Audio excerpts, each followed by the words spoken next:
Where's this outline? Bingo. All right.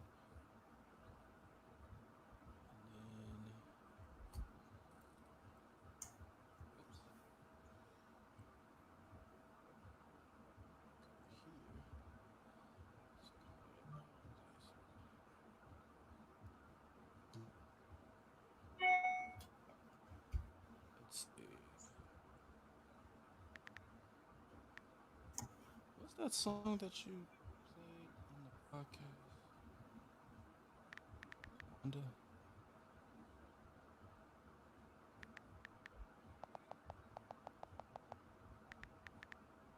Records.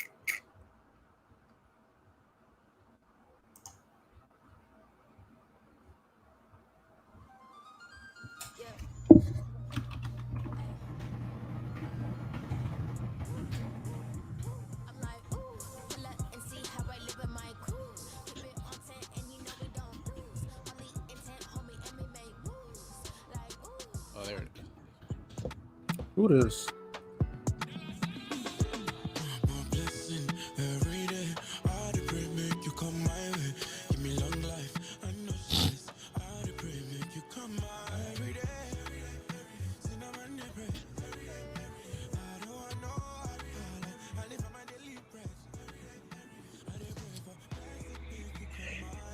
Ooh, running a two-man offense today. Fast break, fast break. Hit me for the alley. Man. No, don't. I'm not getting up like that. 2 minutes. Oh, you know what? Hold on. I'm in the corner. I just realized something.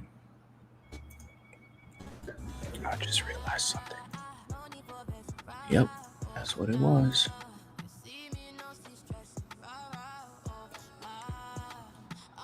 Nice. Okay, there we go. We in here. Now I just realized my sound wasn't coming through. The speaker was set for my default internal.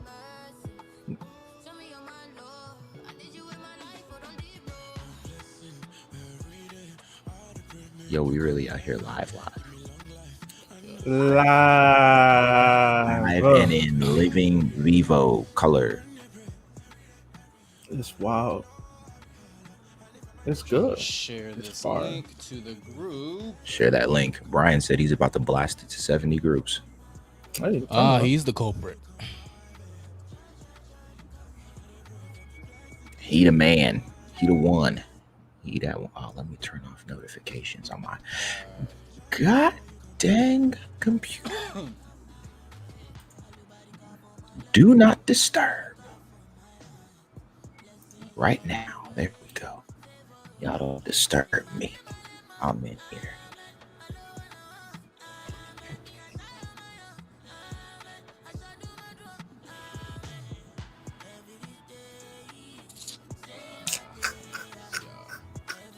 Hola, hola. Hola, SSA. Is that Roberto Von Crescio? No.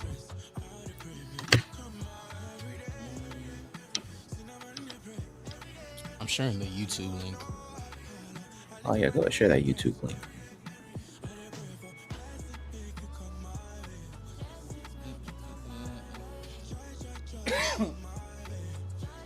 I just realized what song you playing, Cecil. Good luck. Why did it not give me what I wanted? Was, you know what? Yeah, I'll just do the YouTube link. I wanted the Facebook one. Copy. Time to hit up Twitter. Twitter. And then go tweet. Oh shoot, that's not what I wanted to do. There we go.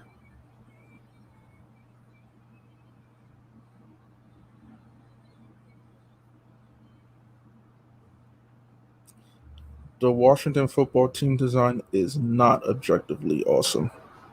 It's the best. Barstool Sports is lying to the people. Yep.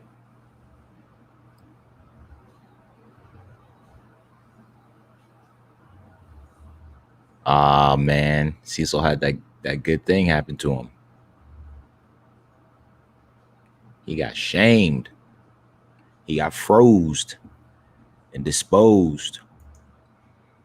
They froze and disposed him. They booted him out. Oh my goodness, that is frightening. What? Um, a video I came across on Twitter is a picture of a bride who's taking her wedding photos just as the explosion happens. No, no, no. So you tune in, so you're watching it, and it's like, all right, cool, and everybody's minding their own business, of course, and then boom, the explosion happens, and you just see how the shockwave affects them. Jeez. It's like a movie, honestly. It's like that movie in the scene right before everything's about to pop off. Everybody's minding their business at the restaurant, just like having their Yep. meals, and Yep. then boom, the glass shatters. Yep. That's on your wedding day too. Aye. She looked gorgeous too. The wedding dress was beautiful. That's frightening. Yeah, that's right, Daniel. It is Yeah, frightening. yeah, that's facts. Don't know These what's going are on, but a nightmare for sure, for sure. these are treacherous times. I'm telling you, 2020. Each month, each week, it feels like, last week you thought last week was bad. I got something for you. Right. There's Can no do let this up. one way or the highway. So let's see what it is. You want to start us off, homeboy? Man, I think I'm gonna start us off. We don't need no fancy intro. We in here, okay? Hey, Ladies and gentlemen, we make it work. we make it work. Welcome to another episode of the Osa and Abe podcast. I almost said the Osa and Abe show, but nah, the Osa and Abe podcast presented to you. What's the difference? I don't, I think we get into show status. The Osa and Abe show, the O&A show, presented to you. That's to say, in conjunction with the Craft Factory. We in here.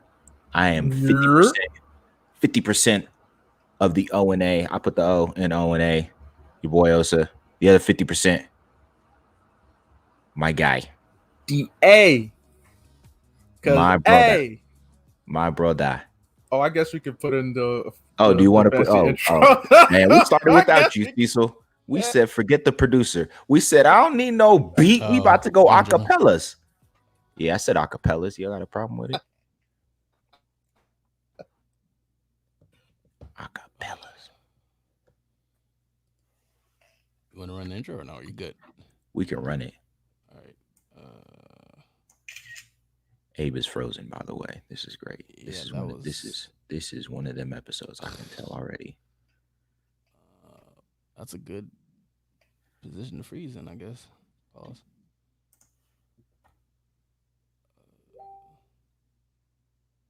Oh, he's frozen. So I'm not gonna laugh about none of y'all being frozen. No, you got kicked, sir. Nope. Y'all can keep that over there. You can keep all that bad juju over there.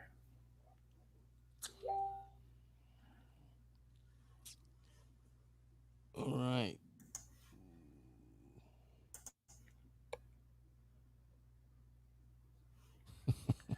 Wow. Now it's this us. happened. This is well. In the meantime, while we wait for the A and Osa and A to come back. See, so how you doing? The producer, the man behind the scenes who's not really behind the scenes. Well, here I is. I'm good. Featuring Cecil. I'm great. Podcast is doing great. Keep sharing the pod. Actually, you guys actually been doing a tremendous job supporting and sharing this live stream. So it's been great to see people engage, see people interactive. The key thing is though making sure that you guys are interacting, you guys are leaving reactions. Don't be like the wallflower. You know what I'm saying? Talk, engage. Don't. This say isn't something. the high school dance. Say hi. Ask Even if you just say hi, questions. we don't need you to. Don't need to be profound with anything you say. I don't need you to drop the newest analytic. Just say hi. Just ask questions. We'll most likely will answer them. But all the podcasts are doing great. For those who don't know, since we're on the public page, there's 6 podcasts. So this is one of them. Osa and Abe, Cover Zero, which is our football one. Diamond Talk, which is our baseball one. We have Full Court Press, which is our basketball one. We also have Ringside Mayhem, our wrestling / combat fighting. Combat sports. He said combat fighting. Combat sports, combat fighting. Hey, I'm missing one. Reform Hooligans, the Hooligan Familia, hosted by the person next to, I think my right on the screen. Yeah, you're my left on the screen. Yeah. Oh, hey. He's back. Word. Our producer had issues, and then apparently it transferred over to me like a virus. I'm not going to say nothing about nothing. All I know is they don't want us to win. Okay. All right. Let's start this intro before anything else gets broken, stolen, or freeze. Let's do it.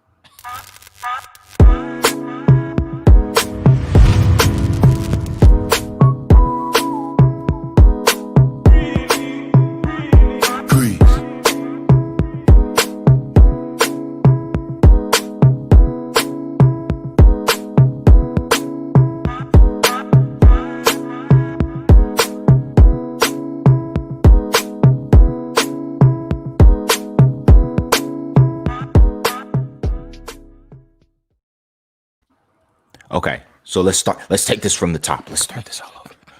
Ladies and gentlemen, y'all know what time it is. Welcome. For those of you who have been hanging in here and said, well, you did this already. Well, I'm going to do it again. Okay, you're going to get a double helping of welcome. Okay, to another episode of the Osa and Abe Showcast. You see what I did there, Abe? I combined it. Osa and Abe Showcast. That reminds me of Showtime, the Eddie Murphy and Robert De Niro, that little corny movie. Showcast, presented to you by the Craft Factory in conjunction with SSA. I am 50%. Your boy Osa. And somewhere else on this particular screen, he's actually below me in my view. Yes, he's below. But he's the A on par. The A, my guy. And as some of you met moments before. Not ATL. Not ATL. Nah. No. The A. But as some of y'all met moments before, our producer, the man who does all the magical technical stuff to make us look good, all that stuff. Cecil in the building. What up? AKA what up? Mr. C. Will Poetry. We in here. It is another week. Gentlemen, you know I got to ask the $1 million question. And I say $1 million question because people ask this question, but all the times they don't want an answer. But seriously, how are y'all doing today? Just fine. I'm in a great mood. I'm in a good mood. Yeah. It's been a good week of sports. For the most part. Unless you're a Mets fan. But you know what it is? Hey, rep hard. I mean, it could be worse. You could be an Angels fan. The Angels screwed me, Rob, and CJ over last night, though. So it's on site with them. And even being a Mariners fan for 2 hours was like, I got a glimpse of the struggle that Riley experiences. Man, shout out to Riley. One of the it's similar to my own experience, but at least we've done something recently, at least this past decade. But for a brief second, the Mariners wasted Felix Hernandez's career, y'all. Like, that's painful to watch. That man was known as King Felix. King Felix. Now he's Pauper Felix. Bro, can't even say Pauper. It's different. Isn't he in the minors right now? Like, it's painful. No, I think he opted out. Oh, he opted out. He okay. opted out, yeah. Because seeing him in a different jersey in the minors, that broke my heart. To see. So, okay, you would have mid-30s now, right? Yeah. So, hate to see him go without a ring. That's true. Ain't that the truth? Dominant pitcher without a ring. Cecil, you said you good. I'm doing all right, gents. It's having sports back is weird. I think I got used to not having sports. I know. don't stone me. I really got used to not having sports, and here they are, and it's like I almost feel guilty for watching, and then you watch, and it's like, oh, I've never done drugs in my life. Okay, never. But I didn't realize how addicted I was to sports until I quit them, and then they came back, and it was like, oh, I'm sucked in again. They got me. Right. They sucked me back in again.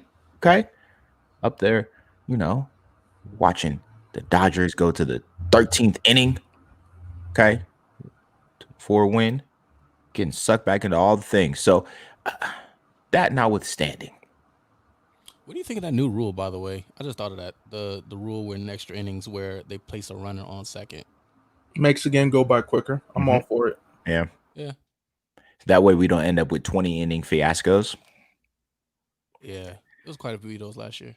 Listen, your boy There was way too many last year. Your boy It was went to. ridiculous. I went to sleep. Any game that went past the 14th, I was like, KO, goodbye. I feel like the Mets probably had like 3 of them, and it's just like, come on, look, can y'all? I don't want to. You know what? I'm going to bed. I'll talk to y'all later. And I mean, imagine being a Mets fan in New York watching that. Like you up till odd hours of the night for what? Just to take a L? I'm pretty sure we won at least 2 of those 3. Get out of here, man. But honestly, all the games, even when we look at the basketball games, and surprisingly, when it comes to the bubble, you would think that they would have at least started the games up earlier for the East Coasters, but they didn't really. It's just like, hey, they bumped it back an hour. We are all playing in the East Coast right now, but we're going to cater to West Coast time. So, I mean, it's quarantine. Y'all ain't doing nothing, right? All right, cool. Right. They just bump games back an hour. Like, that's it. We'll give you an hour grace. That's it. The first game is mad weird because it comes on our end. It's like 3:30, so it's like borderline late lunch time. So for me, it's weird. But that 6:30 game is like, okay, it's a little early, but when you think about the East Coast, it's like, well, I mean, they ain't doing nothing. They ain't doing nothing, and the players, they ain't got nothing to do after. They're going back. They just going back to bed. They're going back to the bubble. It's a glorified AAU tournament. Yeah. Don't do that. Sometimes after the game, you want to cool down, probably play some Call of Duty. Shout out to Modern Warfare and today's Season 5 update. Shout out to Activision, sponsor us. You know what I'm saying? Hey, listen, we out here looking for the sponsor. Yeah, of course. But I mean, come on, can we just relax? Yo, Daniel, Queens has been through enough. Spider-Man's identity revealed. Then they let the Mets play. I mean, that's a cold world. That ain't our fault. We ain't got nothing to do with Spider-Man's whole world. P.D. Parker, you've been exposed. Him. Not exposed. That's him. Exposed. He should have gotten it together. He true. Didn't. He slipped up. Slipping. Falling. Okay, get up. But I think all of that aside, though, I think a bit of more serious news just up top, and just want to make note of this. What is this at the time of this recording? Yesterday, right? Tragic explosion being investigated in Beirut, Lebanon. For those of you who are not familiar, and it feels like it's only in tragedy that the name Beirut comes up, right? That's where I think Steve Kerr's dad was killed in Lebanon. But that notwithstanding, the nation of Lebanon has been going through some political unrest, dealing with corruption, all of those things. It was really just already at a breaking point, and then this explosion happens. As of now, it said over 100 dead, 4,000 plus injured. And when I saw the video of the explosion, I haven't felt that way since watching 9/11 as a kid. Like, that's where it hit. I remember watching and just thinking, oh, there's no way this is happening. You see plane fly into the towers and it's like, oh, that happened. And then you watch the towers fall. It's like, no way. And then seeing the explosion in Beirut, you see the plume of smoke, and it's okay. Well, there's the plume of smoke, and then the explosion, and it just took my breath away. So if you are any sort of human being, Yeah, if you got a heart. if you got a heart, prayers for the folks over in Beirut, prayers for the nation of Lebanon as a whole, not just the city specifically, but the nation as a whole. They are going through it right now. And if you can find a way to do something positive in that direction, please do. If you know any organizations, I know Propaganda is a part of a great organization, Preemptive Love, that's doing some work on the ground there. So if you want to check them out, go to preemptivelove.com. But that situation, let's not forget, and that's something I think we said, maybe 3 months ago on this program, that despite all of the wanting of sports to come back, and if and when sports would come back, that doesn't mean that we're going to ignore the things going on in our world, in our society. That doesn't mean that we're going to ignore the current racial uprisings and the fight for equality. Don't forget, say her name, Breonna Taylor. Killers still haven't been arrested. Don't forget, Ahmaud Arbery's killers are still going through the trial process. Don't forget, same thing with George Floyd. And the stories come out day in and day out. Do not forget, these things are still going on. Don't allow the sports world to be a moment for you where you just get away and escape and forget about what's going on. No, it's okay to enjoy the sports world, but shout out to players, for example, in the NBA who are answering questions during press conferences by bringing up these issues. Let these things be at the forefront of your mind, because a change is not a change until it's finally changed. So, folks, let's be human. We can love sports, we can love culture, but let's love our fellow man even more, even as they are currently roasting Abe in the chat. Right. Don't escape Look, reality. I'm growing out this hair. All right. Don't be jealous of the fro. Don't be jealous of this. I'm trying to be on my luxurious flow. I was gonna say, you gonna name an athlete? You gonna name an athlete? Yeah, what are you? What's going on? No, I was gonna go to Cat Williams route, Don't but do I'm that. not sure I want to permit like you did. Yeah, don't do that. I just want my things to have volume. I mean, and you getting close to Joel Embiid status. I'm trying to surpass. What country's Joel Embiid from again? Cameroon, right? Cameroon. Yeah, never mind. Don't do that. They got that trash jollof. Wow. Speaking of basketball, the NBA. Nope, not even gonna reference that comment. Not even gonna go there. Not even gonna go there.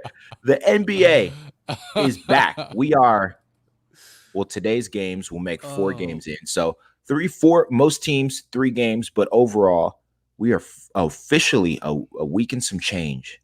No, a weekend to the restart of the NBA, the official restart. Not scrimmages, not those Lifetime Fitness or 24-hour fitness scrimmage runs. We talking about the real deal Holyfield, okay? Yeah. And surprisingly, I think the games have been more competitive than I expected them to be. I want to say, was it Sean or Jabari in the group who mentioned and said, "Hey, what does everyone think about this new format that they're going with?" Just some highlights of the format. For example, if a team is within, 4 games? 4 games. 4 games of the 9th place team, there will be a play-in tournament for that final seed to get in. It makes things real competitive. There's shades of soccer in that. When you look at, for example, in other leagues in Europe, there's a play-in tournament for relegation. There is to avoid getting relegated. There is a play-in tournament to possibly get promoted to another league. And so having a possible play-in tournament just to get into the playoffs, you're seeing some teams who, let's face it, before the stoppage, were looking lifeless and hopeless. And all of a sudden, they've gotten new life and new hope. Shout out to Star Wars Episode 4. It definitely got some new life. What do y'all think? Looking at Phoenix. Man. Looking at Phoenix. Looking straight at you, Phoenix. Free Devin Booker. That was almost going to be my name. But come to think about it, with Phoenix, like, they have the pieces. I mean, they have the piece for the future. But it's like they're now playing like how some people thought they were going to play this year. They probably wasn't going to be no top 5 team or nothing. But keep in mind no Kelly Oubre for the bubble because he got hurt Yeah. before the season stopped, and Kelly was balling. Yep. He was. Yep. You know, and was Aiden open. was out, I believe, right? But I'll say Yeah, this, he got though. suspended for Do the the Suns look driving better without- charge. Do the Suns what? Yeah, exactly. Do the Suns look better without Oubre? No, No, I can't. No. because you got to look at the last 2 games. They were yeah. losing. Yeah. I didn't watch the Clippers game, so I can't say, but I was watching the Mavs game. They were losing. Mhm. And the Mavs, in typical fashion, didn't close out. They don't have Having Oubre and Booker also fouled out that game too. So he didn't conclude that game. He wasn't the main reason why the Suns won it. It was Ayton with some good plays, terrible defense. Yeah. Oh, Aaron Baines is out. I forgot about Aaron that. Baines. He's out too. Yeah. That's another key. And Aaron Baines was having a year. Yeah, He was he having was. a year. I know you was crying as a Celtics fan missing him. Nah, I was proud of him. Because look, at the end of the day, though, you gotta realize Aaron Baines bounced around the league a few times. I think he started out with San Antonio. Yes. And then Drafted by I feel San like, Antonio. Yep. yeah, I feel like he went somewhere before he got to us and then got to Phoenix. So, you know, for me, Aaron Baines is that big man that you want that doesn't care about being posterized or none of that. He's there to give effort and to contest everything. Because, of course, we've seen him on a few posters, courtesy of Joel Embiid and whatnot. But that man has some dope blocks. He's not afraid to get up there. He's not. Wait. It says, I looked up Aaron Baines' name on Wikipedia. It says Wikipedia, Aaron Baines, December 9th, 1986. Team, Phoenix Suns. His parents, Joel Embiid. Jesus. Come on, man. Legit, right?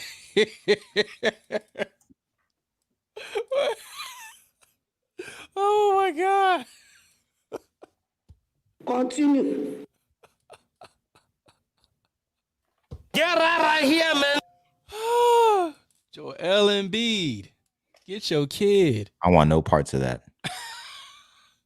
How they gonna do Aaron Baines like that? Yo, that's hilarious. That is I can't even make that up. That is, you know, it's absurd, but it's also kind of funny that they still kept it that way. Because I remember when they initially changed it, but now they haven't. It's crazy. It truly is crazy. But that aside, yes, you know, I'm excited. You know, I think that the Suns themselves, they're playing with an intensity which is good for them. But had they had Oubre and Baines back for this reset, I feel like we would probably see a much more dominant run than they're doing. Because again, they came from behind in that second game. Yep. They played a tightly contested third game. They And I don't forget how the first they game led went. that game most of the time with the Clippers. Like, it was close, and then they got a big lead in the third quarter. So Clippers was playing catch up to even make it close. Yeah. Yeah, So, you know, go. they would have been nice with him. I saw a question about DeAndre Ayton. I mean, he's going to be the offensive powerhouse that they need for sure. He's skilled offensively. It's just his defense is non-existent. In that Mavs game, you saw how many times, bro, he just let his defender just blow by him. Not even blow by, because you know Luka's not slow. that fast. Right. When you let Luka blow by you, Luka was just like, I'm just gonna go right around you. Excuse me. You're kind of in the way. All right, layup, and it's just Luka like, looking like dang, Steve Nash. Just That lateral movement ain't lateral. it's not yeah, the his lateral is non-existent, and he needs to go ahead and get in the lab on that. Shout out to Lowry. Lowry been calling that defenses ever since Arizona. That's true. That's true. I will say this though, that going back to that Clipper game, I still got questioned with the Clippers. I know Clippers is stacked and all that, and I know there's been talk with Lakers and Clippers and the weaknesses and stuff like that. We kind of know where the Lakers' weaknesses are, but when it comes to the Clippers, I'm still looking at their rotations. Like, it's suspect when it comes to Doc Rivers. Like, I don't like the way he plays certain plays at certain times, and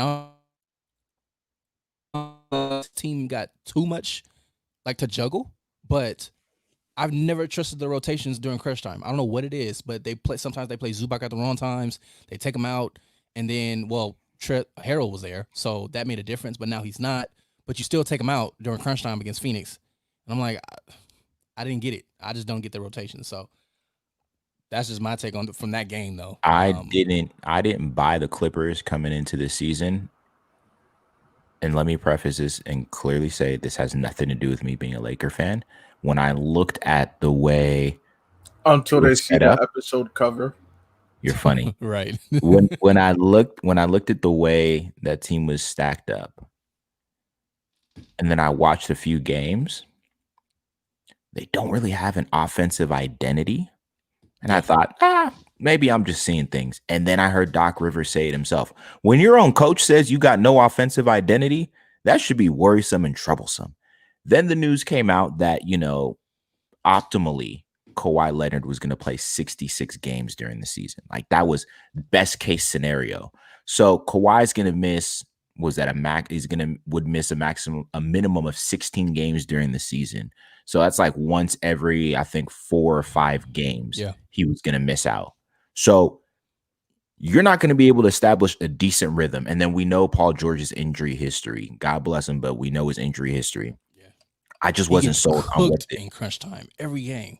I've seen a highlight reel of somebody compiled a video of him getting baked at the buzzer. And it's like, but yo, you by? Like do they look for you for the glass shot or what? Because they shoot one of them was by Kawhi. LeBron 2 times. Dame, LeBron. I'm like, bro, like, are they gets beat by wings, man? Wings and guards. He don't wings and guards, wings and flats. That's what he's getting beat by. He shout out, but by the way, flats are better. So yeah, he's out here getting cooked. Don't make that face. Flats are better. He's out here getting cooked. I just don't trust the saving grace of the Clippers is Kawhi Leonard. That's what it comes down to. If they can, I mean, we know they're going to get to the playoffs, but any run that they make is going to be courtesy of one Kawhi.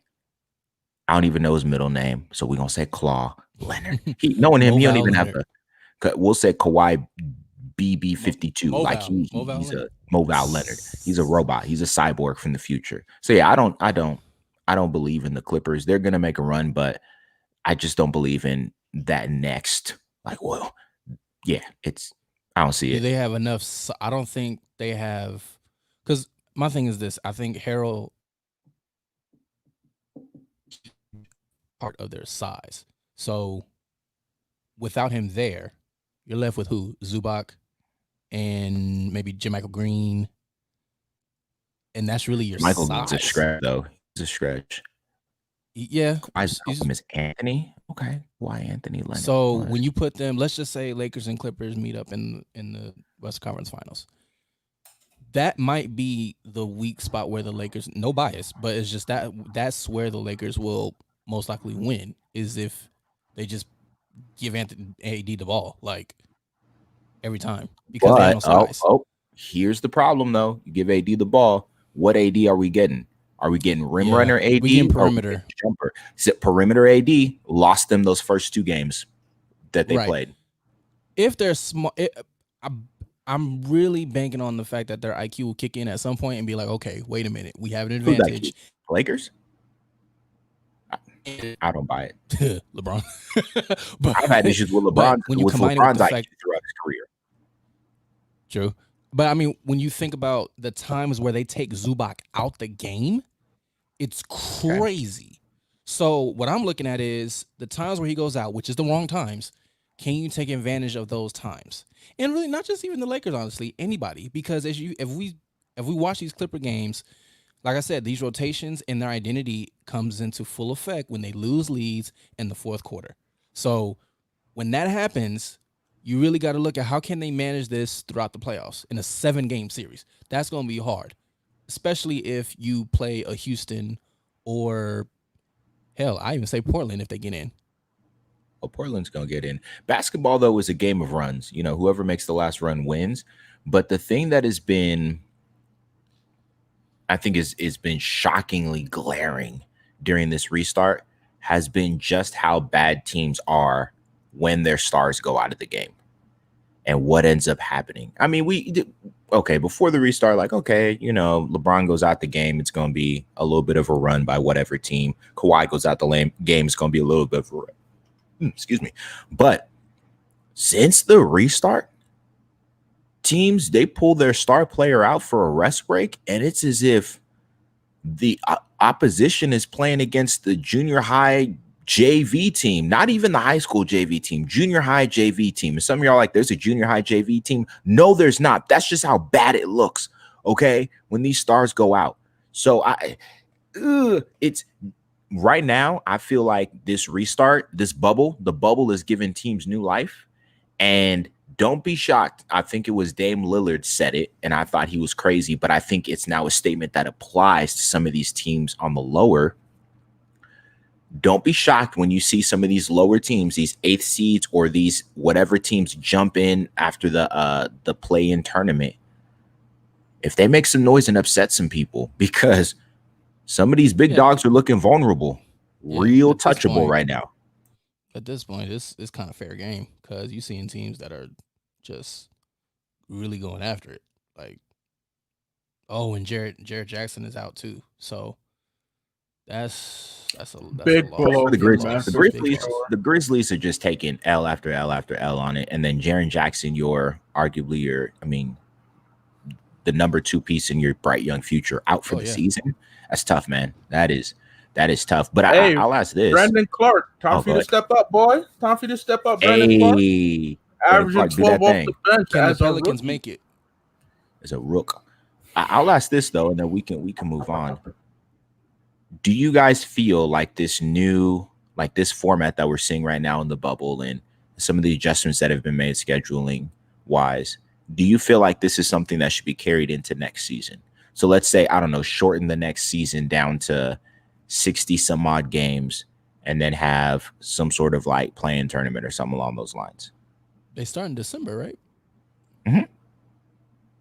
But wouldn't that technically be like 60 already? Well, but I'm saying permanently though, going forward, like that's tough. Shorten the season down to 60 some games. I would like for it. As far as the format with the play-in and the playoffs, the same. I mean, it looks good. Honestly, it's really looking great with how they did it. Will they continue it? No, I don't think so. I think it's just a matter of,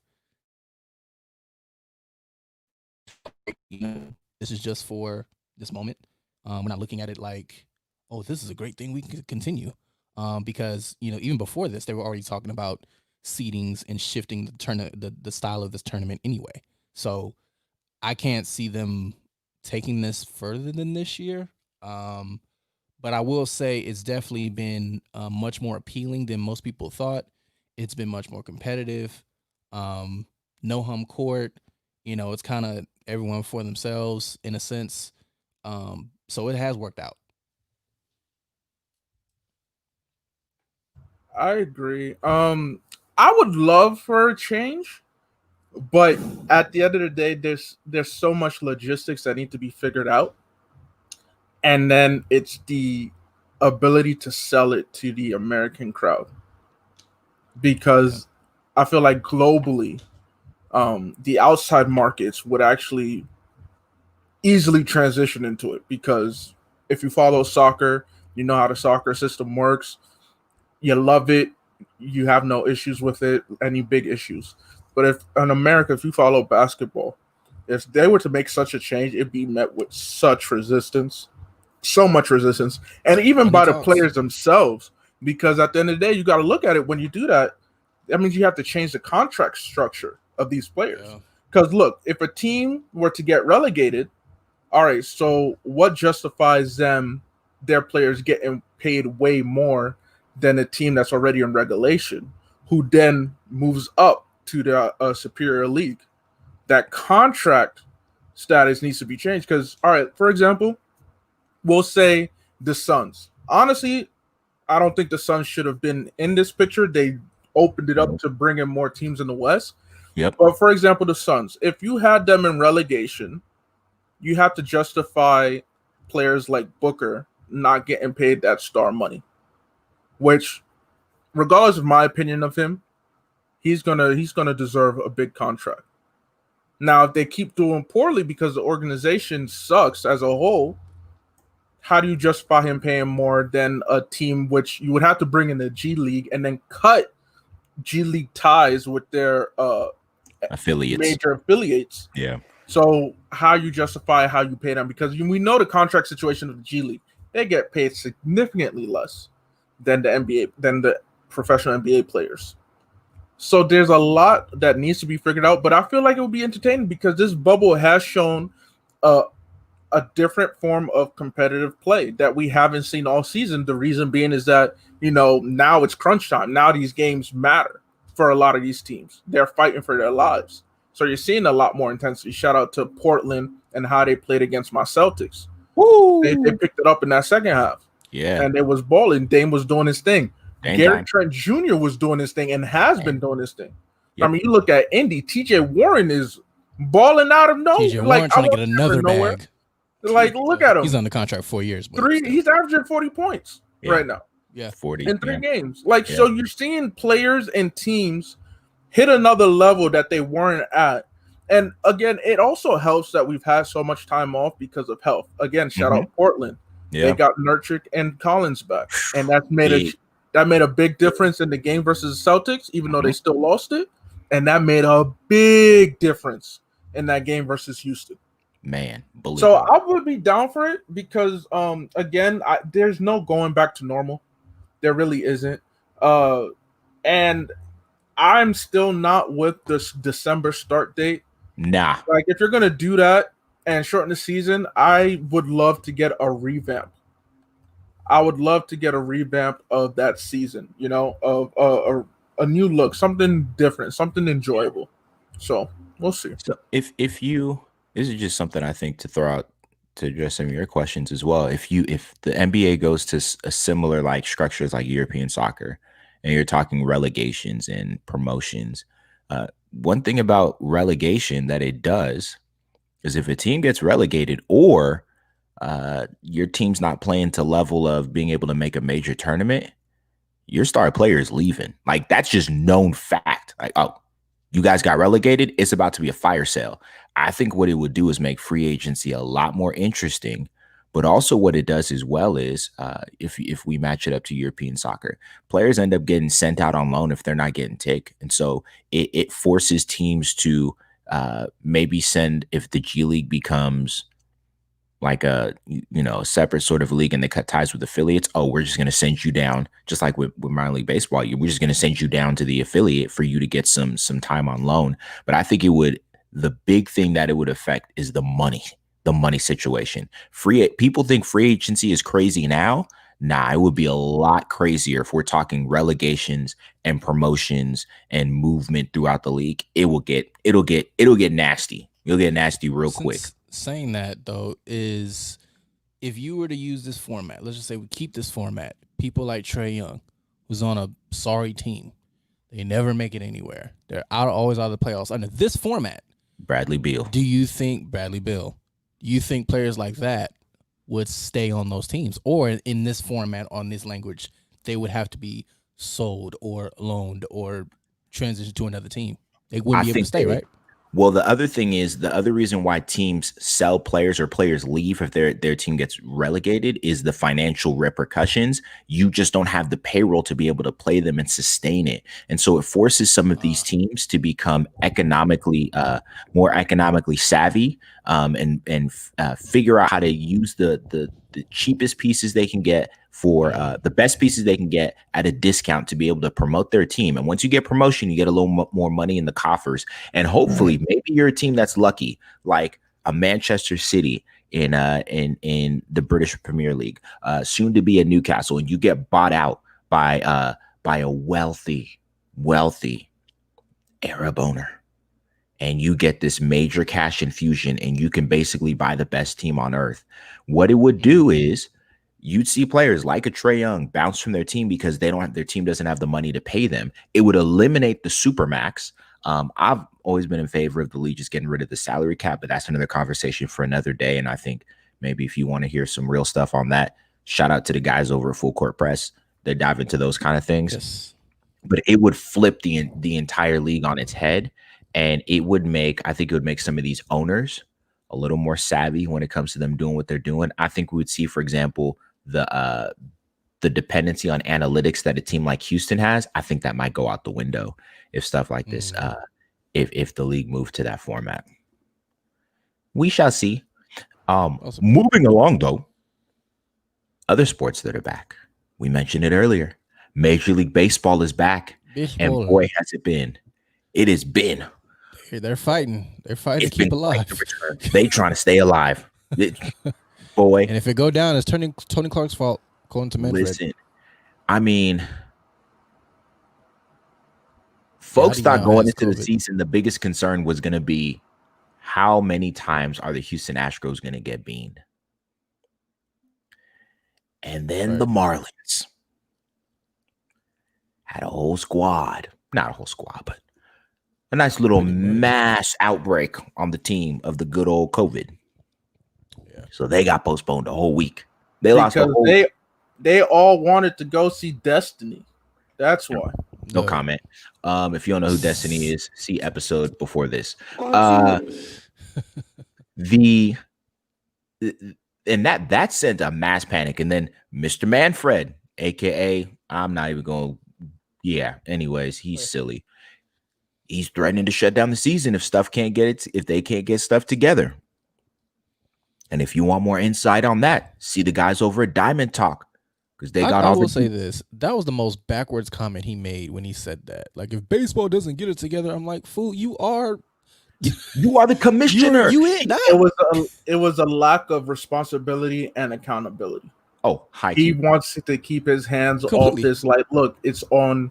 If this doesn't work, it's on all y'all who kept crying to play. I said no, and then I was like, you know what? I have cautions about it, and y'all still said y'all wanted to play, so here we are.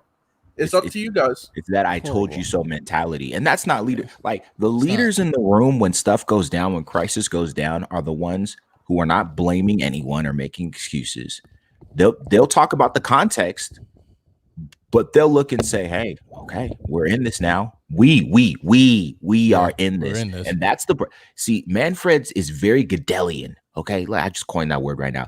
Roger Goodell. He has very Goodelian tendencies. Why? Because a lot of these commissioners, because of just the way that the structure is, they get paid by the owners. Essentially, the owners are the ones cutting their check. So you're gonna side with the owners to the neglect of the actual players, and so you end up, and we're going to talk about it in a few moments with the NFL, you end up with this, basically the commissioner who's supposed to be running the show and the owners against the players. And it looks eerily similar to a certain type of economic structure that existed in the South of the United States for the first 100 plus years of this nation. Okay.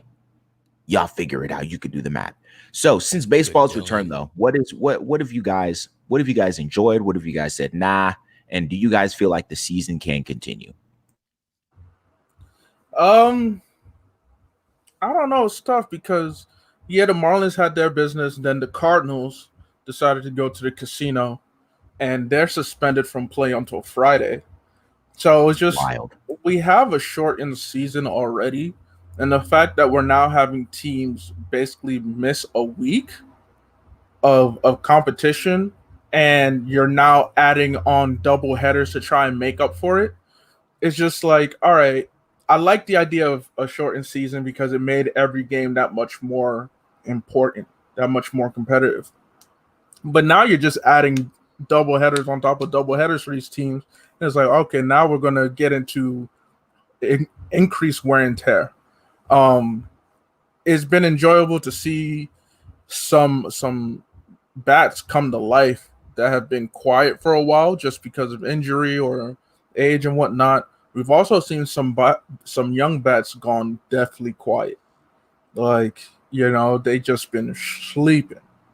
Looking at former MVPs, Christian Yelich, Cody Bellinger, even Pete Alonso, bats just aren't where they are. And you can tell that there's some players who just aren't mentally there and who haven't fully checked in yet. For example, you looked at Cespedes, who was all in for the season, and then he opted out. And for understandable reason. I mean, this is a guy who hasn't played a game in even though he played a game at the first game of the season. But before that, he hadn't played since 2018.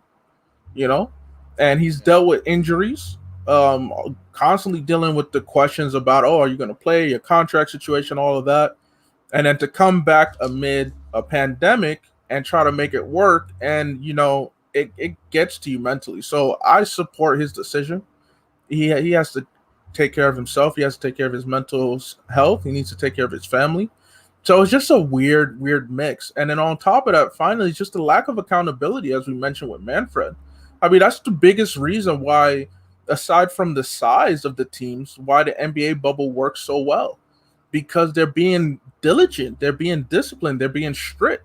We've laughed about the Lou Will situation in terms of him going to strip club and whatnot. But the investigation and the amount of time they gave him on quarantine, it made sense, because they were like, yo, we're not playing any games, we're not taking any risks. You don't see that in anything with baseball. You're not seeing that. Like, it's ridiculous, because everybody wants to play. Everybody wanted the season to happen. They don't want to lose money, yet they're not putting in the work to make sure they don't lose money, to make sure that they can play. So, in my opinion, if we get another team that all of a sudden is like, hey, we got to suspend them for a week too because they had an outbreak, at this point, just scrap the season. Scrap the season. And even before you go, Cease, I got to throw this in there. And that's the crazy part, is how they spun it, and Manfred and the owners allowed it to be spun and allowed it to happen in the public eye, the court of public opinion, to make it look like the players are being selfish brats. Instead of just saying, listen, we see you guys want to play, so how do we work together to make this happen? Instead, they let the players be labeled as selfish brats, and the players, you guys need to take a pay cut. And if you don't want to take this pay cut, that's on you. And if you no, work together to make this happen at the end of the day. But like we just mentioned moments before, Daniel, shout out to you as well for co-signing on this. Manfred is a terrible leader. He's sold to the highest bidder. And since the players ain't paying his check, he gonna do whatever. Baseball season might get canceled. Like it's I'm leaning towards getting canceled. Like it's people are catching COVID. It may not be as the big numbers like Florida has with Marlins, but when you have big names like Yadi, Molina, Molina, the positive Molina, and a few others that I can think of, it's just I don't see how you can continue something and it keeps regressing. Like that's just logic to me. Like if something isn't, especially with this big, with money, this much money involved, with the revenue they produce, with the sport of baseball, we're talking baseball here. I just don't understand how you continue something and push for something and then not think about canceling it and then make a comment and say, well, hey, get it together or else. And it's like, that's like telling your employee to figure something out without really the proper supplies or the proper, recipe or whatever you need to get it done. Like Manfred is telling you, okay, telling Tony Clark, okay, figure it out. Being like, fool, what am I supposed to do? Like, tell me, what do you want me to do? So I just, all the way around, it's horrible. I don't like it. Honestly, if I was a player, I would be offended because I'm putting my livelihood, I'm playing a game of baseball with my livelihood on the line. Let's not get it twisted. We know COVID-19 can affect people and don't feel symptoms at all. But then at the same time, people have died. So let's just call a spade a spade. So because of that fact alone, these athletes are going out here risking their lives. And I know that hasn't been a statement we haven't said a lot. Not just this podcast, but anybody. We haven't said that statement, but that's the actual reality. Like NBA, baseball, soccer, WNBA, I think those hockey, even though, yes, they have negative tests and all that stuff, they're still risking their lives, So with that fact alone, and the fact that you're not protecting these players doing that, that says a lot about your character, about how you run this job, and how you just run business. But money does talk. So I've never shied away from that fact. Money talks. So we'll see what happens. It's a great movie, by the way. Yes. Great movie. Shout out to Daniel from the Diamond Talk team. He says, hey, listen, cancel the season.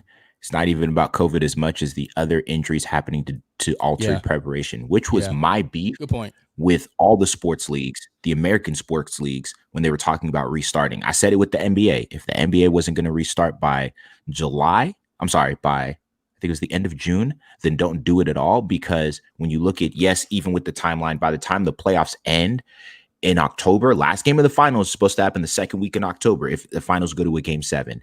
Then you look at how you have to expedite the offseason to start the season in December. Nah, Jack, that ain't working. As compared to a normal offseason that starts in June. Yeah, that starts in June and runs all the way to October. You're losing time there. I felt the same way about the MLB, same way about the NFL. This is just a dicey situation. And players who are potentially you could face a career-ending injury because of the lack of preparation. We already saw Soroka, the pitcher, Achilles. That Achilles injury is no joke. So tearing Achilles and MCLs like it's nothing nowadays.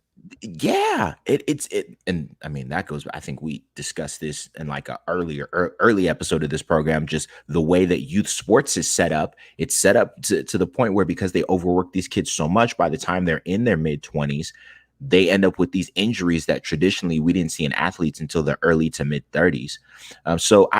Listen, Major League Baseball, I even think about it like this. Right now, we are in August, the dog days of summer. This would be the time right now where I would go to a minor league game because the Dodgers minor league affiliate is in my city, is here in Rancho, the Quakes. I'd go to a Quakes game, hang out during the summer, just it's easy to chill. I can't do it. Don't even have a desire to go to a Dodgers game. Couldn't do it if I wanted to, right? Yeah. Couldn't do it. I have no desire.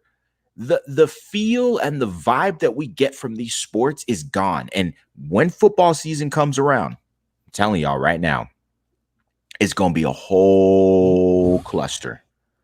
That's going to be trying to figure out a whole geometry problem. That's going to be a different kind of geometry problem. Okay. Good. So I said it before that NFL benefited from being able to sit back and take this all in because it affected them during the offseason.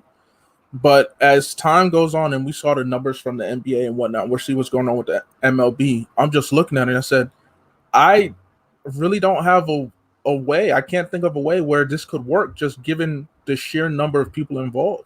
Doing a bubble doesn't work. I mean, are you going to do what MLB was doing, where it's like, hey, you just play within your division and then have games with one more division that's close? Like, is that what happens? It changes the whole makeup of football entirely. And at that point, then you might as well just shorten the amount of games. There's no point to play a full 16. And when you talk about the alter preparation, they're not even getting a preseason now.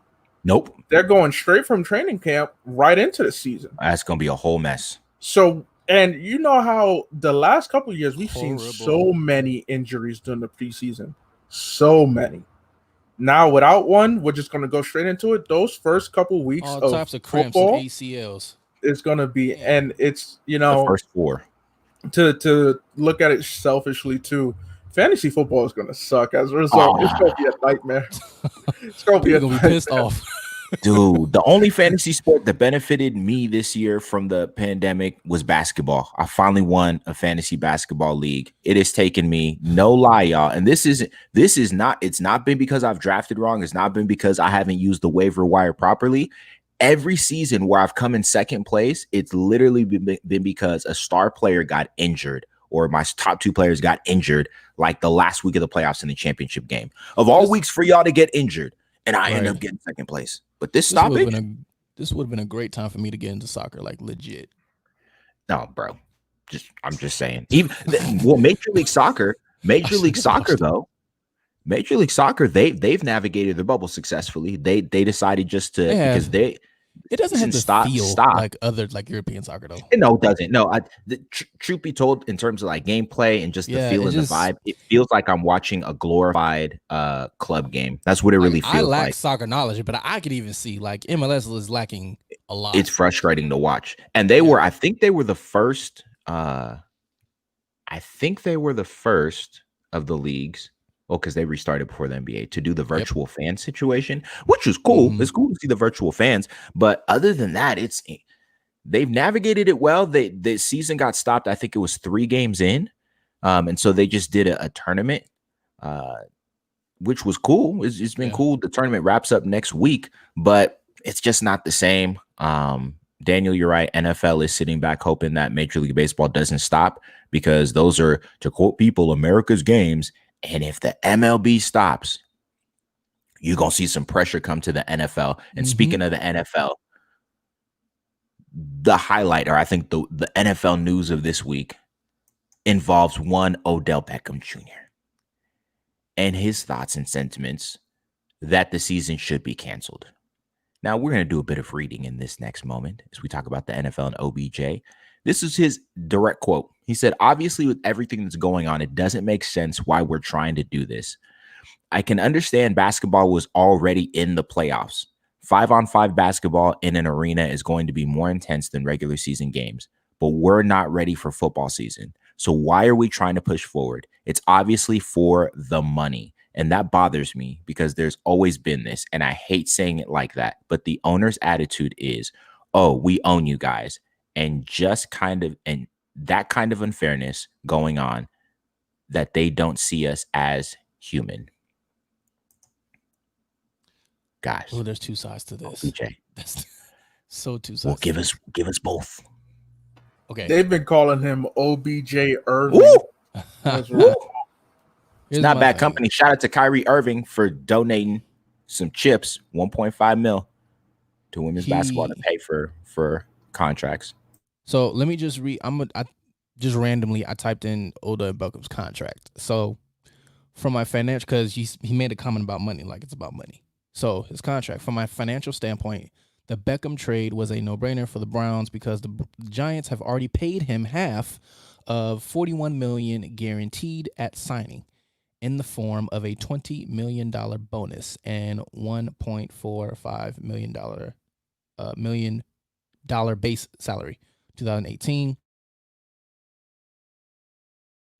he was getting like a total of $95 million over 4 years. So, and he's still under that contract.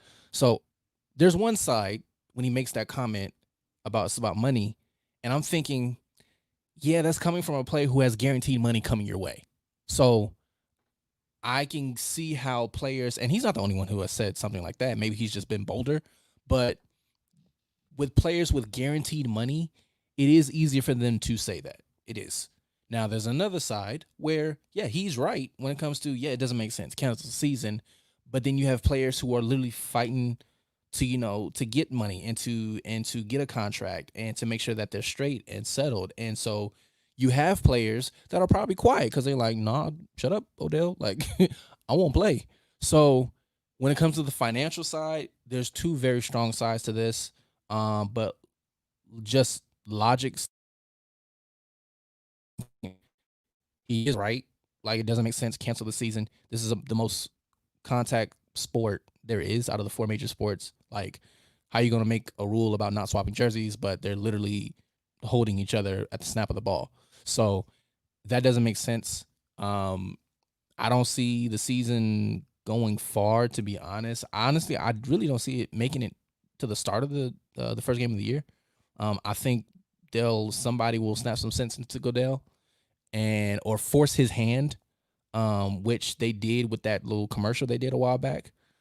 But when it comes to the financial point, like I said, there's 2 sides to this. You have the guaranteed money from the players that are speaking up, and then you have players that are still searching for those contracts. So they have to be considered.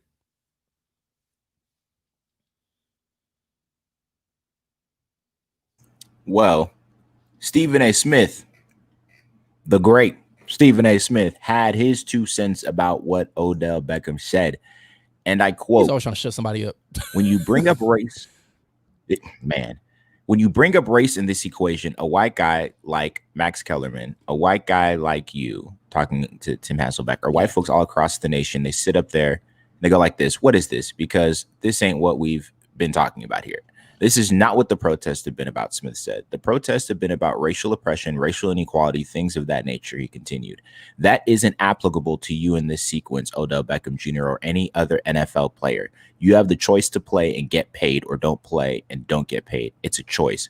OBJ, play or don't play. It's very simple. Huh? He needs to look. I'm really actually getting tired of Go Stephen for A. it. Because now he's making points. He sounds like the guy that everybody, like all 4 major sports, like man, say this for us. Like, he has no kind of, it doesn't sound reasonable, it doesn't sound logical of anything that he's saying about these players who were speaking out. Every time there's been a player that has spoken out about canceling something, precaution, safety, health, he has been down their throats about pretty much saying shut up. And ironically, it's almost like you're saying shut up and dribble. So I just find it puzzling that he's telling pretty much Odell either shut up or play. But when you love, he's not understanding, and again, I guess that's just media. When athletes, when you love a sport or when you love a game, you're not necessarily speaking for everybody, but because you love the sport, you don't want to see the sport go down. So from Odell's standpoint, and even Kyrie standpoint, I'm guarantee you when they said what they said about not playing, it wasn't just for no selfish benefit. They care about the sport. And media people like Stephen A, they make it selfish, like it's about them. And it's like, man, come on, man. Like, just because a person who has a lucrative contract, like maybe Odell or Kyrie, does not mean that they're speaking from that contract. They're speaking about their love for the game. And that's frustrating. That's frustrating as podcasters. And of course, we delve into that role of looking for stuff, looking for content. It's just really annoying how people will make stuff or make points that revolve around selfish reasons that aren't even there. Like Odell didn't even say that. You know what I mean? So that's just my little 2 bit. Hey, look, at the end of the day, there are legitimate concerns no matter what the agenda or the intent may actually be. So I'm down with Odell speaking out about it, because when you look at it, no one else is really letting their voice be heard on it. It seems like everybody just wants to play and they're not really concerned about the consequences. It's either you play or you opt out, because I think the deadline is tomorrow for which is crazy to me that they're enforcing a deadline. But I get it on the one hand from the business sense, but from just the ethical sense, it doesn't make sense to be like, yo, you got until Thursday to decide if you're going to play or not, when there's so much that can happen before the season starts that can sway your decision one way or the other. So I'm fine with speaking out. Continue to speak out, even if it might be from a selfish reason. But it's going to be interesting to see how it plays out. I'm honestly concerned about whether we will get a season. I'm honestly concerned about how it would look like if we were to get a season. So we'll see. I mean, again, the normal, there's no normal. The normal is gone.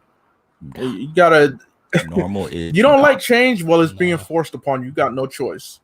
So we gotta accept that for real. And shout out to shout out to Jarvis Landry, Odell Beckham's boy, LSU, for coming to Stephen A. He gave Stephen A the blues, and he says this: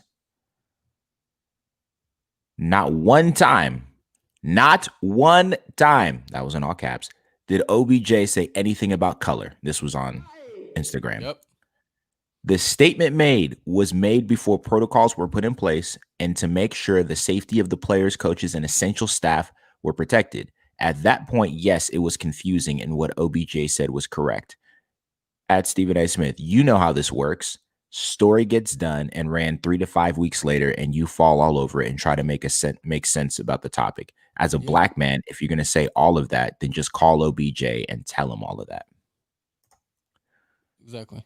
Because he made a comment, Bang, because on bang. that take, he mentioned, the Black and Black Lives Matter, all that stuff. And I'm thinking, like, when did he ever say? I don't think Never. he said that. Never said That anything wasn't about his it. It take is in his other. It was about the COVID. Like, what? I don't know what we're dealing with here. that Stephen A, take the L. You've been holding a lot of L's lately, Stephen A. Just add one more to your bag. Just add one more. 2020 is revealing these people's minds. Like, man, reckonings and revelations. Okay, that's all 2020 is. So listen. Demonize him all you want, Stephen A, but OBJ has a point. And for all the players, once again, this is why I said Manfred is very Goodelian. Roger Goodell, outside of his hand being forced over the racial uprisings, has for the large part allowed these players to get dragged. Like before reporting to camp, players had no idea what was going on, and it was an 11th hour negotiation before finally some details came out for players to even feel safe about it. And when you have guys like, for example, Russell Wilson, who was most likely going to be an MVP candidate, had a pregnant wife at the time. Congratulations to him and Sierra for their new kid. Yes. Great name, by the way. Win. Saying, listen, I have a pregnant wife. Like, what are we doing? Because Speak it into existence. That's it. Speak it into existence. Manifest. Okay, see Simone. He's saying, listen, what are we doing? I got to make sure my family's taken care of. And that's all these players are looking at, is to see their families, make sure that their families are taken care of. Because as much as you may look and say that, well, they're millionaires, they got all this money, the fact still remains. This is their employment. And just like you would want to make sure that your employer is making sure that you're taken care of in this season, same goes for these individuals. We're all employed here. Okay. So just let's have some sense. Treat them as human beings. Let's stop this notion that athletes are just entertainment and just a sideshow. They are human beings with lives, with whole families, wives, children, multiple children. They are trying to do the best that they can. Okay. Whoo. Yes, Daniel, we are going to come out of 2020 on fire. Lit. That being said, folks, if you are a regular listener or viewer of this show, you know that there is normally a fourth member to the band known as Emmanuel, aka Baba Funke. And normally this would be the segment where we step into his rumor mill. But in lieu of his absence today, me and Abe have devised a great. The rumor is, where is he? I don't know. It's not his birthday. No, it's not his birthday. Birthday weekend. No, it's not his birthday. No, Funke got upset with him. Remember last week, the knocking on the door? Funke was like, yo, he was over it. My time. Yeah, this is not time for you to hang out with your boys. Me. So we've devised a new segment in light of sports coming back. 5-star performances, 5-star duds. Looking at this first week, baseball, basketball coming back, we've seen some performances worthy of 5-star standing ovation. Some others worthy of what we call straight duds. Abe, you want to kick us off here? All right, so the first 5-star performance goes to that man in New York. He is both jury executioner, but people know him most as the judge.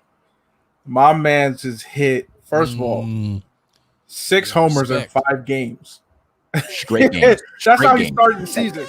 Yeah. 5 straight games. He's hit a total of 6 homers. That's how he decided to start the season. So he deserves his 5-star. The Yankees are in a good spot. Are we surprised? I mean, shout out to Rob, shout out to Daniel, shout out to the Jabari and Jordan. Leave us, the Yankees fans in the group. Head over to Diamond Talk. They've been saying it. Yankees yes, affiliate. he gets hurt, but when he's healthy, he's a top talent, and he's shown it. I mean, what's a better start to the season than 6 homers and 5 games straight? And staying negative.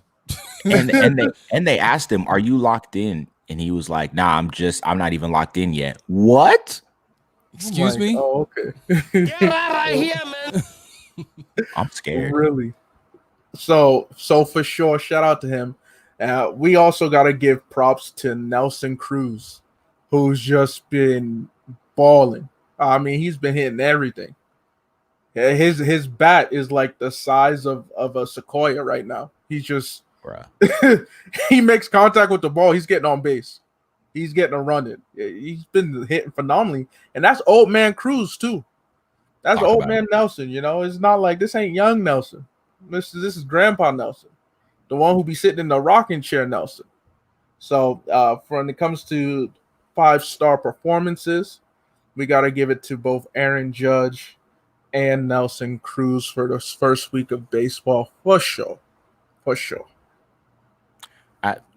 Looking at the first week of basketball, 5-star performances, I got to give it up to, first of all, let me just rattle off some numbers. 53, 34, 32. First 3 games of the restart for this individual. Now, not knowing who this individual is, who would you guys normally guess that person probably is?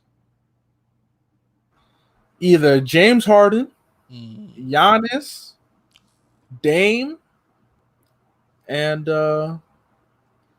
Maybe Russ? no, he hasn't really gone off like that, to put up those numbers. Repeat that question one more time. So these point totals from 3 games, 53, 34, and 32. 53, Booker too. You would Booker, suspect yeah, Booker could put up numbers like that. Harden, Giannis, Booker. I would love for it TJ to be Warren. Tatum. I would love for it to have been Tatum because he's not there yet. He's not there yet. But he's approaching. He's on the cusp. Yeah. Nah, TJ Warren though, averaging 40 points in year six. Yo, and it's not like he's doing it just volume shooting and missing. No, he's efficient. Yeah. I mean, 9 for 12 from 3. 7 for 12 from 3. Like, he's out here balling. And here's what I think the star is in all of this. It's not just his shooting. I think it has something to do with his braids. Because if y'all remember before the shutdown, his braids was looking real Scottie Pippen-ish. Yeah. If y'all haven't seen Scottie Pippen's braids, go ahead and Google them mugs. Scottie Pippen's braids. But since the restart, this man TJ Warren got a little hang time. Now all of a sudden he's shooting. He's sniping. Shellac them edges down, and I'm telling you, ready to go.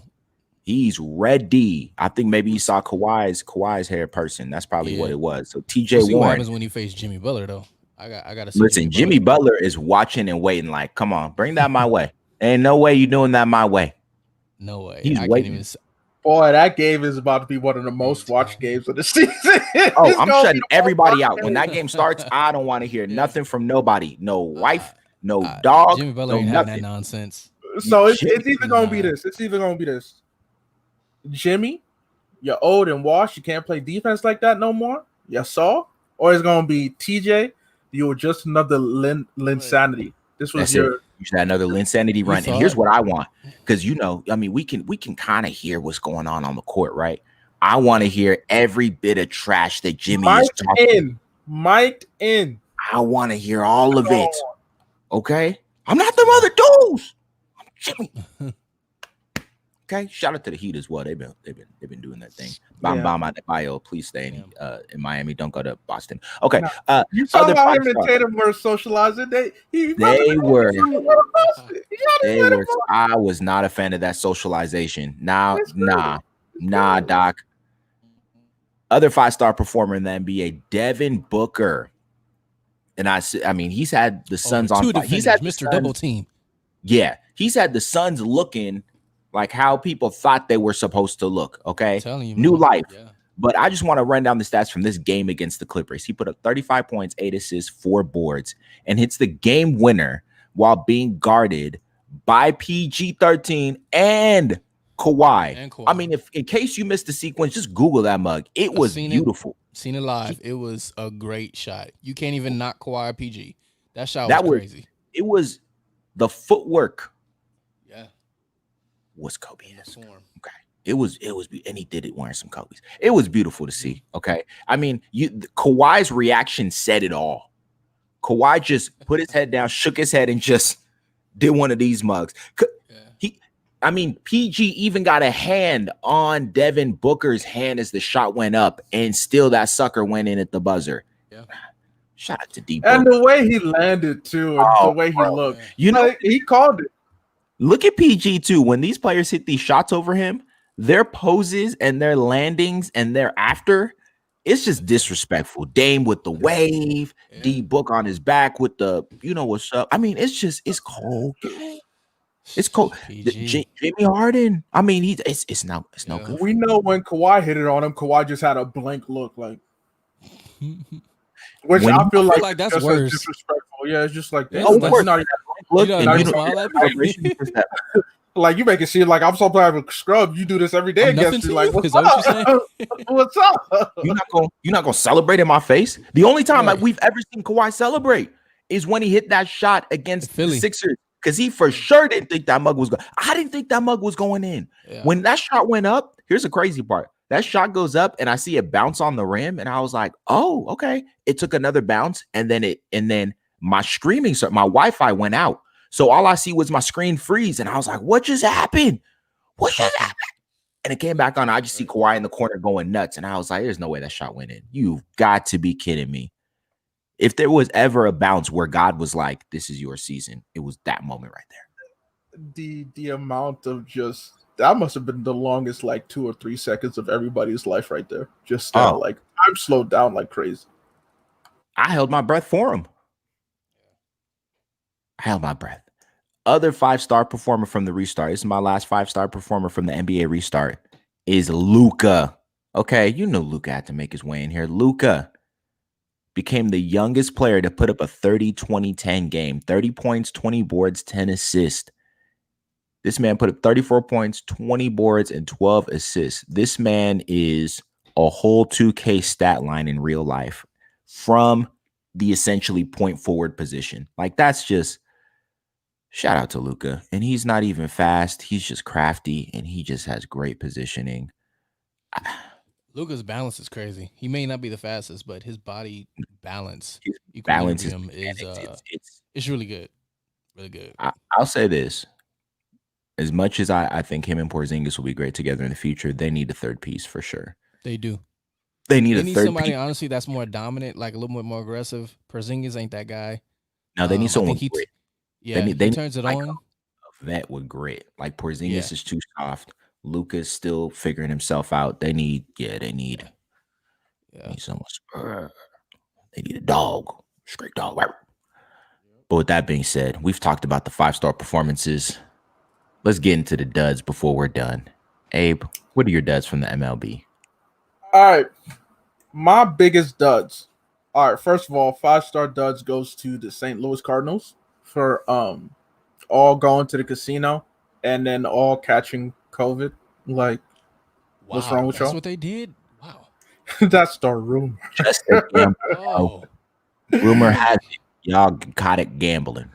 The other 5-star dud goes to the Astros, Big Three, who've had a dismal start to the season. I think in the first 2 series they had, they were combined over 21. Like I said, some bats are not waking up, and again, it's not like the Astros are the only ones struggling to hit, but given what has happened the last few months, it's just glaring. And of course, people are gonna get these jokes off. They're gonna get these jokes off. So they get a 5-star dud. And then last but not least is the entire Mets bullpen. Oh my God. Who apparently don't know that the games goes to 9 innings. And that when you come in, you're expected to end the inning, yet somehow you're just like, look, I feel like the mindset is, look, the season's gonna get canceled anyway, so let me just do what the hell I want. And I'm like, no. I still don't want that. If the season gotta end, I'm okay, but at least compete. If you're not gonna compete, can you just hop off? So anyway, shout out to the Mets for earning the first ever 5-star dud. Y'all,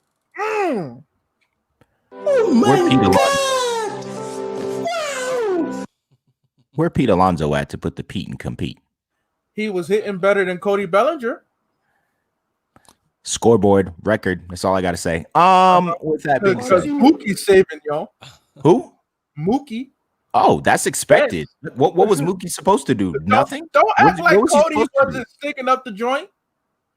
Oh, I know Cody was thinking up the Okay. joint. Listen, Alex sticking up the joint too. What the Brewers doing? the brew crew is the doo-doo crew right now. That's what they doing. It's all bad. I have no idea if they're winning games right now. I don't even know if they're playing. As far as I'm concerned, I don't know. they might as well have opted out of the season. They might as well do like the Angels. Just both of y'all teams go ahead and opt out the season. Anyhow, side note, Angels, y'all here wasting Mike Trout. This man decided to go back on his opt out, and y'all wasting him. Okay. Anyhow, my 5-star duds. We'll start off with the Milwaukee Bucks.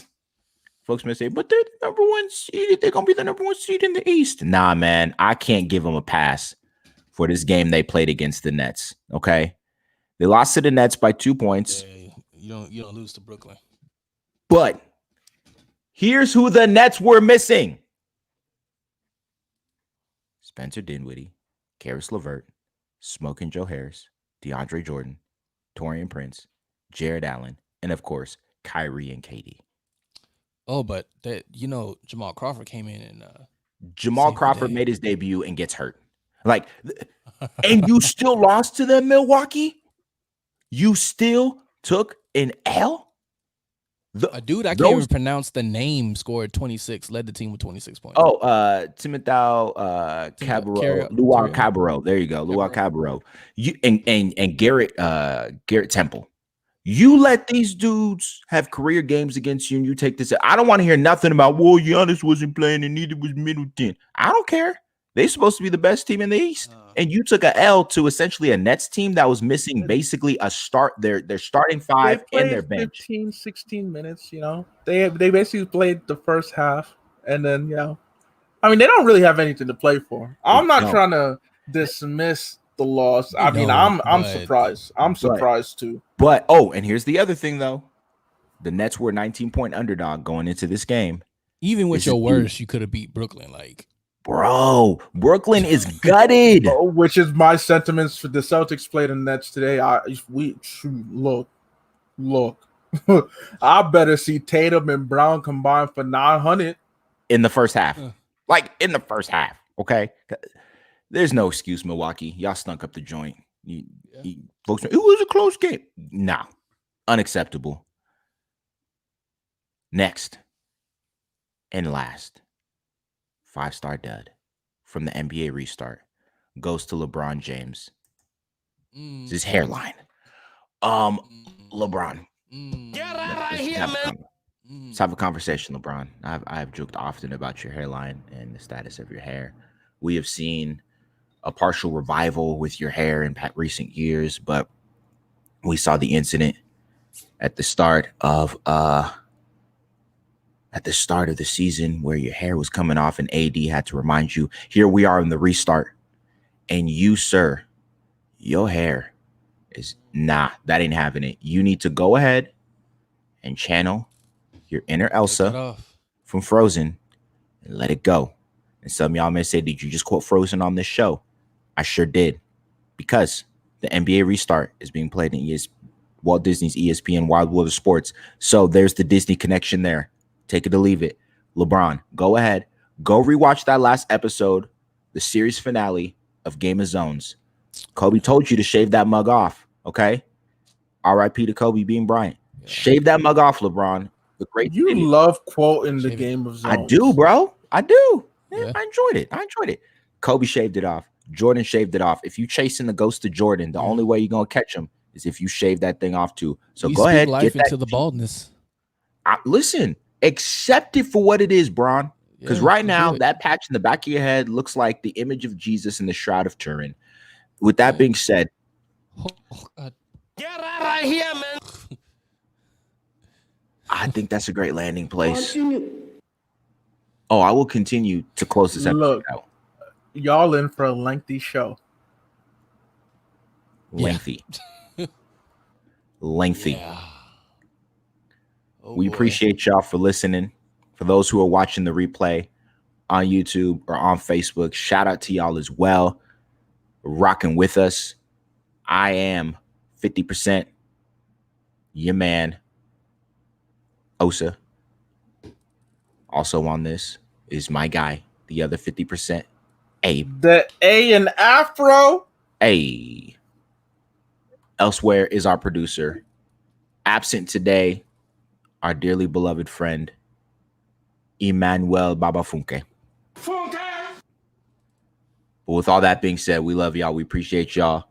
And remember, guys, prayers for Beirut, prayers for the nation of Lebanon as a whole. Okay. Yep. In this season, in this time, it's easy to get focused on yourself and what's not going right for you. But take some time to look at those who have it off worse than you and sow a good prayer in for them. All right. And y'all know the drill. You know the routine. One thing, 2 words, get it in your brain. Omo Naija.